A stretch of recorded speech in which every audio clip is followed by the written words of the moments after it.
Halo, nama saya Vini Marini Vici. Perkenalkan, nama saya Jessica Stefani. Nama saya Indra Lestari.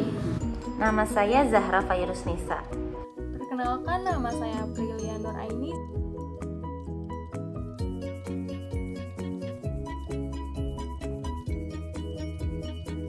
Pertanyaan pertama, apa aja sih yang dipersiapkan selama masa karantina ini?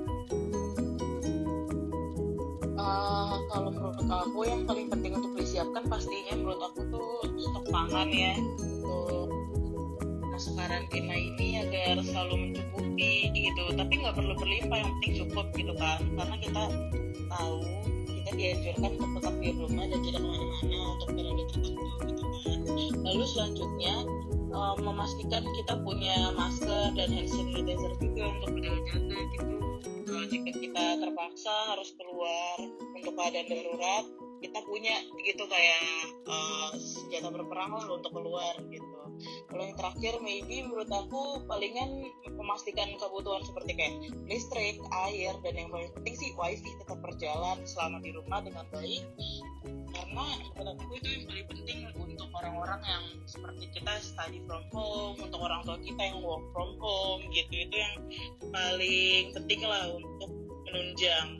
Buat itu gimana caranya kita tetap memenuhi kebutuhan sehari-hari tapi tetap stay safe untuk tidak memperluas virus? Betul juga sih, kalau keluarga aku pasti akan repurchase semua bahan-bahan pangan dan kebutuhan rumah tangga lainnya kan kalau udah habis. Kebanyakan sih belinya online untuk mengurangi kontak fisik dengan banyak orang di luar sana. Tetapi kalau jika harus membeli keluar, menurut aku usahakan yang membeli itu hanya satu orang aja nih. Jadi nggak usah rame-rame gitu beli, kayak sekeluarga keluar semua tuh nggak perlu, karena itu pastinya akan menambah kemungkinan penyebaran COVID-19 ini kan, apalagi yang keluar tuh anak orang tua semua gitu, jangan. Nah, dan kalaupun keluar pastikan keluar dan kembali dengan bersih juga. Yang ketiga, pernah nggak sih memberikan pendapat atau memberikan himbauan di sosial media mengenai gimana caranya harus bersikap di tengah pandemi COVID-19 ini? Kalau secara umum luas gitu di sosmed sih nggak pernah ya, tapi kalau secara private chat ke orang-orang sih sering banget. Yang pasti aku usahakan untuk menggunakan kata-kata sopan dan baik, apalagi jika lawan bicaranya itu adalah atasan atau orang yang lebih tua daripada kita. Itu harus lebih diperhatikan cara bicaranya, harus lebih disesuaikan gitu. Selain itu, pastikan menurut aku tuh harus menggunakan kata-kata yang mudah dimengerti, dan pastinya harus memperhatikan nada baca juga, karena seringkali kalau berbicara melalui pesan teks ini suka terjadi kesalahpahaman gitu, atau miscommunication. Wajar lah ya kan, karena nada atau intonasi kita dalam berbicara tuh nggak kedengeran kan di dalam pesan teks atau chat ini, maka seringkali pesan kita tuh disalahartikan. Nah, maka dari itu kita harus teliti. Jadi pertanyaan selanjutnya, terus gimana sih caranya buat nanggepin berita-berita hoax atau berita-berita yang nggak benar? Nah, menurut aku kita harus pintar-pintar dalam memfilter informasi yang kita terima sih ya. Kalau menerima informasi tetap harus dipastikan dulu kebenarannya, karena sebenarnya bahkan awak media pun banyak yang tidak bisa dipercaya juga 100% gitu kan. Mereka terkadang membuat berita hoax untuk menaikkan nama media mereka. Lalu setelah itu ketika ketahuan berita itu hoax, mereka dengan gampangnya melakukan klarifikasi gitu. Nah, media-media itu yang harus kita hindari pastinya. Jadi kalau kita menerima informasi, ada baiknya kita mengecek tentang informasi tersebut dari sumber-sumber lain.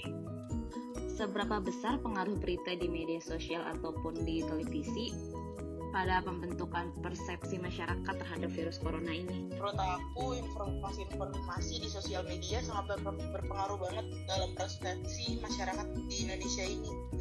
Nah, ada baiknya kita bijak gitu dalam mencerna informasi tersebut.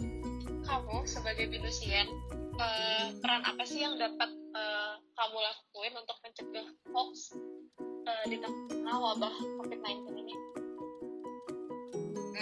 Ya, jadi seperti yang sudah aku jelasin tadi, kita harus bijak gitu dalam mengolah informasi tersebut. Kita harus melakukan check and recheck gitu ke berbagai sumber yang ada gitu. Jadi jangan percaya dengan satu sumber aja, kita harus cek ke sumber yang lain apakah benar, apakah salah gitu. Jangan lupa untuk memfilter informasinya. Jangan sampai kita menyebarkan berita yang hoax gitu. Jangan sampai berita yang salah itu tersebar, karena itu terkadang itu akan menimbulkan sesuatu permasalahan baru sih menurut aku di media sosial gitu. Oke, makasih ya Sherin atas waktunya. Maaf banget nih ngeganggu sore-sore kayak gini. Oke. Di zaman sekarang ini, menulis sudah menjadi alat komunikasi utama.